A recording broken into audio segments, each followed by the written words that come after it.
Perkenalkan, nama saya Justina Novita Warmo. Saya dari manajemen B Malam, angkatan tahun 2023. NIM saya B1023231018. Saya di sini akan menjelaskan cara memasukkan dan meletakkan harta, hutang, dan modal ke dalam tabel. Yang pertama, 1 September Ahmad menyetor uang kas ke dalam perusahaan sebagai modal awal sebesar Rp5.000. Uang kas tersebut masuk ke kas dan ekuitas. Yang kedua, 3 September dibayar sewa kantor untuk bulan September sebesar Rp500. Karena itu menggunakan uang kantor, itu termasuk kas, tetapi kasnya akan dikurang karena itu untuk membayar sewa gedung.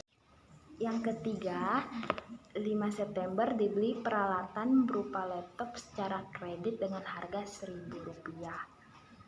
Membeli peralatan secara kredit itu masuk ke dalam tabel peralatan dan hutang.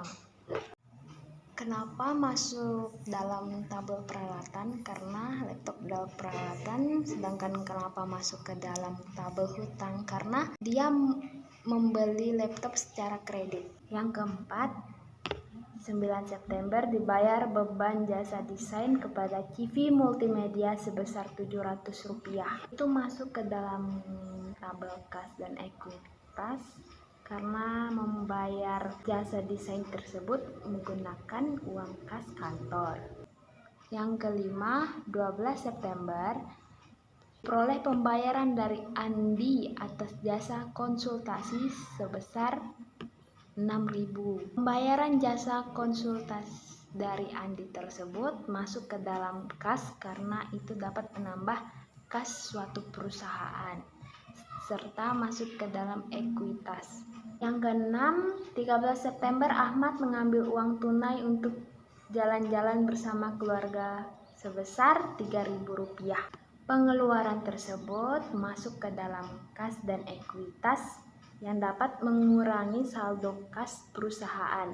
Yang ketujuh, 15 September Ahmad sudah memberikan materi konsultasi kepada CV Pertanika namun belum diterima pembayaran sebesar Rp8.000. Itu masuk ke tabel piutang usaha karena kita sudah memberikan jasa tetapi konsumen belum memberikan kita uangnya. Yang kedelapan, 19 September dilunasi pembelian laptop secara kredit yang dilakukan pada tanggal 5 September lalu. Itu masuk ke dalam kategori tabel kas dan hutang karena kita membayar laptop itu secara lunas melalui uang kas. Sedangkan utang karena kita melunasi utang kita tersebut. Yang ke-9, 22 September diterima seluruh pembayaran atas jasa konsultasi dari TV Pertanika pada tanggal 15 September lalu. Itu masuk ke dalam kas serta piutang. Itu dapat menambah kas, sedangkan kenapa masuk ke piutang? Karena itu dapat mengurangi piutang kita yang awalnya Rp8.000 menjadi tidak ada. Ke-10, 29 September dibayar beban internet sebesar Rp1.500.